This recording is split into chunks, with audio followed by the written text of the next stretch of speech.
নমস্কার, শুভ সন্ধ্যা বন্ধুরা। আজকে সন্ধেবেলা টিফিনে নিয়ে চলে এলাম দই বড়া। ওই দেখো আমার মেয়ে খাচ্ছে।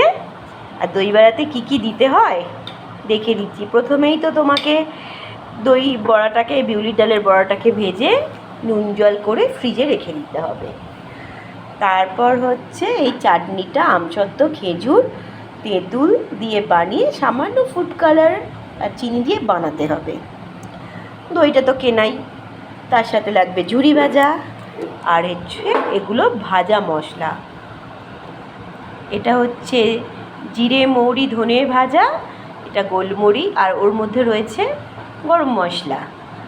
আর এটা হচ্ছে লঙ্কা গুঁড়ো আর গোলমরিচ একসাথে শুকনো খোলায় ভেজে বানিয়েছি, বিট নুন।